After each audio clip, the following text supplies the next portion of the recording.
আল্লাহ সুবহানাহু ওয়া তাআলা আল্লাহ তাআলা পবিত্র কোরআনে ইরশাদ করেন কুলিল্লাহুম্মা মালিকাল মুলকি তুতিল মুলকা মান তাশা ওয়া তুইজ্জু মান তাশা ওয়া তুযিল্লু মান তাশা বিয়াদিকাল খায়র ইন্নাকা আলা কুল্লি শাইইন কাদির। সম্মান দেওয়ার মালিক কে? আল্লাহ সুবহানাহু ওয়া তাআলা। ইজ্জত দেওয়ার মালিক কে? আল্লাহ সুবহানাহু ওয়া তাআলা।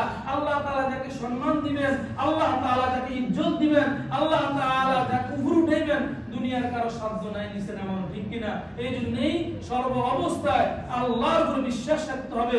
যা কিছু হইতেছে আমার আল্লাহ করতেছে, যা কিছু করতেছে আমার আল্লাহ তাআলার ফয়সালা, যা কিছু করতেছে ভালো হইতেছে আল্লাহ তাআলার হুকুম হইতেছে, খারাপ হইতেছে আল্লাহ তাআলার হুকুম হইতেছে। আপনার দিলের ভিতরে যখন আপনি এই কথাকে বিশ্বাস করাইতে পারবেন, আপনার জন্য সহজ, দুনিয়ার জন্য আপনার দুনিয়াতে চলার জন্য আপনার জন্য সহজ হয়ে যাবে। সুবহানাল্লাহ। তাহলে নবীর উপরে বেশি কি করতে হবে? দুরূদ পড়তে হবে। আর আল্লাহ রাসূল সাল্লাল্লাহু আলাইহি ওয়াসাল্লাম আল্লাহ তাআলার নির্দেশে আল্লাহ তাআলা যা অর্ডার করতেন তাই দুনিয়ার জন্য প্রচার করে দিতেন। সুবহানাল্লাহ।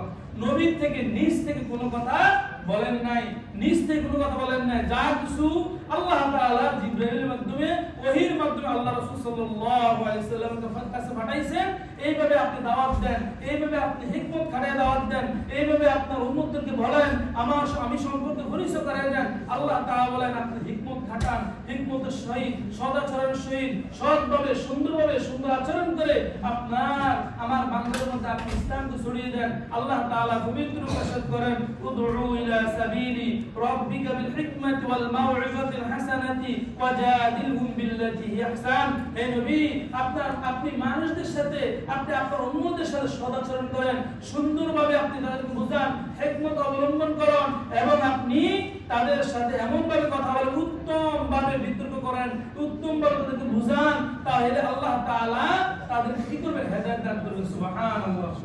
হিকমতের সহিত দাওয়াত দিতে হবে যেন অন্য মুসলমান ভাই কষ্ট না পায়। এটা কার অর্ডার? আল্লাহর অর্ডার। নবী কি বলতেছেন? আমার বন্ধু আপনি এমন ভাবে ইসলামের দাওয়াত দেন, আপনার আচরণে, আপনার ব্যবহারে, আপনার চলায়, আপনার মুআমালাতে, আপনার মুআশারাতে, আপনার লেনদেনে মানুষ খুশি হয়ে আল্লাহর দিকে আসবে। সুবহানাল্লাহ। আল্লাহ রাসূল সাল্লাল্লাহু আলাইহি সাল্লামের ব্যবহারে কাতারে কাতারে মানুষ মুসলমান হয়েছেন কি হন নাই? আল্লাহ রাসূল সাল্লাল্লাহু আলাইহি সাল্লাম মক্কাতে এমন ভাবে দাওয়াত পৌঁছাইতেন, এমন ভাবে দোয়া করতেন, আল্লাহ কিছু সঙ্গী আমার সাথে একসাথে করে দেন। আল্লাহ তাআলা কি করেছেন? ওমরকে কবুল করে নিয়েছেন। সুবহানাল্লাহ।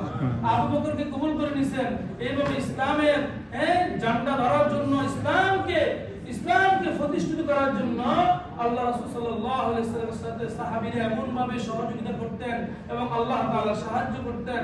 আল্লাহ রাসূল সাল্লাল্লাহু আলাইহি ওয়াসাল্লাম যখন মানুষের কাছে এই কালেমার দাওয়াত দিবেন, যখন লা ইলাহা ইল্লাল্লাহু মুহাম্মাদুর রাসূলুল্লাহ সাল্লাল্লাহু আলাইহি ওয়াসাল্লাম